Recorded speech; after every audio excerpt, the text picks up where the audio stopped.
شام بھی دیکھی ہے، صبح بھی دیکھی ہے، دن بھی دیکھا ہے، رات بھی دیکھا ہے. گویا کہ ساری چیزیں آپ نے نبی کریم صلی اللہ تعالیٰ علیہ وسلم کا دیکھا ہوا ہے. آپ فرماتی ہیں ام المؤمنین سارے مومنوں کی ماں سیدہ عائشہ صدیقہ رضی اللہ تعالیٰ عنہ فرماتی ہیں کہ ایک مرتبہ میں رات میں بستر سل رہی تھی، ایک مرتبہ رات میں کپڑے کی سلائی کر رہی تھی. کپڑے کی سلائی کرتے کرتے میری سوئی گم ہو گئی، میری سوئی کہیں گر گئی. میں ڈھونڈنے لگی، پریشان ہونے لگی، لیکن سوئی نہ ملی. ڈھونڈتے ڈھونڈتے میں تھک گئی، ہار گئی، پریشان ہو گئی، لیکن سوئی نہ ملی. اتنے میں مصطفیٰ کریم صلی اللہ تعالیٰ علیہ وسلم تشریف لے آتے ہیں. آپ کے آنے سے آپ کے چہرے سے ایسی روشنی پھیلی کہ سوئی ہوئی کھوئی ہوئی سوئی نظر آ گئی اور مجھے مل بھی گئی. حضرت عائشہ ڈھونڈتی رہی لیکن وہ سوئی نہ ملی. لیکن جیسے مصطفیٰ کریم گھر میں داخل ہوئے آپ کے چہرے سے ایسی روشنی پھیلی کہ وہ سوئی کھوئی ہوئی سوئی مل گئی. عزیزان محترم، آئیے میں آپ کو بتاتا چلوں. سیدی سرکار اعلیٰ حضرت یہ واقعہ نقل کرتے ہیں. امام اہل سنت سید ابو الحسن اشعری نے اپنی کتاب میں لکھا ہے کہ اللہ کے نبی صلی اللہ تعالیٰ علیہ وسلم ارشاد فرماتے ہیں کہ اللہ تبارک و تعالیٰ نے مجھے اپنے نور سے پیدا فرمایا اور میرے نور سے فرشتوں کو پیدا کیا. اللہ کے نبی نے کیا فرمایا کہ اللہ تبارک و تعالیٰ نے مجھے اپنے نور سے پیدا فرمایا اور میرے نور سے فرشتوں کو پیدا فرمایا. یہ بات ظاہر ہے کہ فرشتوں کا سایہ نہیں ہوتا ہے، تو فرشتوں کا سایہ نہیں ہوتا. بتانا یہ چاہتا ہوں کہ مصطفیٰ کریم کے نور سے فرشتوں کو بنایا گیا تو فرشتوں کا سایہ نہیں ہے، فرشتوں کا سایہ نہیں. اور مصطفیٰ کریم کو پروردگار نے خود اپنے نور سے بنایا ہے تو مصطفیٰ کریم کا سایہ کیسے ہو سکتا ہے؟ مصطفیٰ کریم کے نور سے فرشتوں کو بنایا گیا، فرشتوں کا سایہ نہیں ہے. تو اللہ تبارک و تعالیٰ نے مصطفیٰ کریم کو اپنے نور سے بنایا ہے تو مصطفیٰ کریم کا بھی سایہ نہیں ہو سکتا ہے. اچھا، اگر کوئی اعتراض کرے، کوئی اعتراض کر سکتا ہے، یہ کہہ سکتا ہے، گستاخان رسول یہ کہہ سکتے ہیں، دشمنان اسلام یہ اعتراض کر سکتے ہیں، کہہ سکتے ہیں کہ اللہ کے نبی صلی اللہ تعالیٰ علیہ وسلم تو انسان تھے، ظاہری طور پر ہاتھ کان ناک سب کچھ آپ کے پاس تھا، جسمانیت والے تھے. فرشتے تو جسمانیت سے پاک ہوتے ہیں، اس لیے فرشتوں کا نور، اس لیے فرشتوں کا سایہ نہیں ہوا کرتا ہے. تو ان کو جواب کیا دینا ہے؟ دو جواب دینا ہے. ایک جواب جو میں نے ابھی دیا کہ اللہ تبارک و تعالیٰ نے اپنے نور سے مصطفیٰ کریم کو پیدا کیا اور مصطفیٰ کریم کے نور سے فرشتوں کو بنایا تو فرشتوں کا سایہ نہیں ہے. وہ یہ مانتے ہیں کہ فرشتوں کا سایہ نہیں، اور یہ تو ظاہر ہے کہ فرشتوں کا سایہ نہیں ہے، فرشتوں کا سایہ نہیں. کوئی چیز مانتے ہیں تو ان کو یہ جواب دینا ہے کہ اللہ کے نبی صلی اللہ تعالیٰ علیہ وسلم کے نور سے جب فرشتوں کو بنایا گیا، فرشتوں کا سایہ نہیں ہے تو اللہ تبارک و تعالیٰ نے اپنے نور سے مصطفیٰ کریم کو بنایا ہے تو مصطفیٰ کریم کا بھی سایہ نہیں ہو سکتا. دوسرا جواب یہ ہے کہ حضرت جبریل امین علیہ السلام کبھی کبھی ایسا ہوتا تھا کہ انسان کے لباس میں بظاہر ہاتھ پیر کان یعنی جسمانیت کے ساتھ بارگاہ مصطفیٰ میں حاضر ہوا کرتے تھے. کبھی کبھی ایسا ہوتا تھا کہ حضرت جبریل انسانی لباس میں بارگاہ مصطفیٰ میں حاضر ہوا کرتے تھے، لیکن کوئی مجھے حضرت جبریل علیہ السلام کا سایہ دکھا دے، نہیں دکھا سکتا، ہرگز نہیں دکھا سکتا. تو پتہ کیا چلا؟ پتہ یہ چلا کہ نور کا سایہ نہیں ہوتا، اگرچہ وہ لباس بشری ہو یا غیر لباس بشری ہو. نور کا سایہ نہیں ہوا کرتا اگرچہ وہ لباس بشری ہو یا غیر لباس بشری ہو. عزیزان محترم، اللہ کے نبی صلی اللہ تعالیٰ علیہ وسلم کے نور کے تعلق سے قرآن مقدس میں نہ جانے کتنی آیتوں پر اللہ تبارک و تعالیٰ نے آپ کو نور کہہ کے پکارا ہے، آپ کو نور کہہ کے خطاب کیا ہے، آپ کو نور کے لقب سے یاد کیا ہے. تو قرآن و حدیث سے یہ پتہ چلتا ہے کہ استدلال ہم کرتے ہیں کہ مصطفیٰ کریم صلی اللہ تعالیٰ علیہ وسلم نور ہیں، نوری بشر ہیں. اس بیان سے یہ بات بھی ثابت ہو گئی کہ مصطفیٰ کریم صلی اللہ تعالیٰ علیہ وسلم بشر ہیں لیکن نوری بشر ہیں. آپ کی بشریت بھی ثابت ہو گئی. مثال کے طور پر میں آپ کو بتاؤں، ہم یہاں بیٹھے ہیں، آسمان کے طرف نگاہوں کو اٹھاتے ہیں، دیکھتے ہیں تارا بھی دکھ جاتا ہے، چاند بھی دکھ جاتا ہے، جو کچھ آسمان میں ہوتا ہے وہ دکھ جاتا ہے. ہماری آنکھوں کے نور کا یہ عالم ہے کہ ہم کتنی دور، نہ جانے کتنی دور آسمان ہے، نہ جانے کتنی دور آسمان ہے. چاند بھی دیکھ لیتے ہیں، ستاروں کو بھی دیکھ لیتے ہیں، سورج کو بھی دیکھ لیتے ہیں. تو مصطفیٰ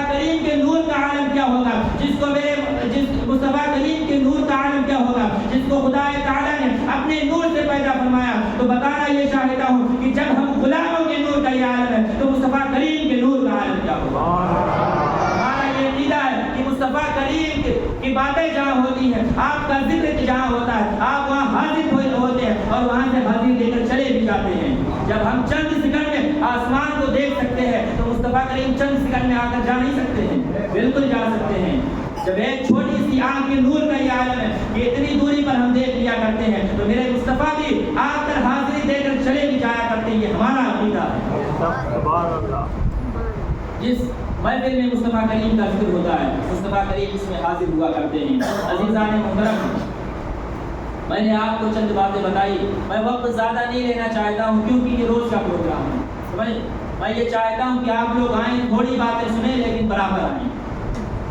اللہ کریم کی بارگاہ میں دعا کو مولا کریم جو کچھ بیان کیا ہے اس میں کسی طرح کی کوئی غلطی گستاخی ہوئی ہو، اللہ کریم اپنے فضل و کرم سے معاف فرمائے اور ان ساری باتوں کو سب سے پہلے ہم کو، اس کے بعد آپ سب کو عمل کی توفیق و عطا فرمائے۔ پھر میرے کی روشنی تو لے کر آؤں گا چراغ، ہمارے السلام علیکم۔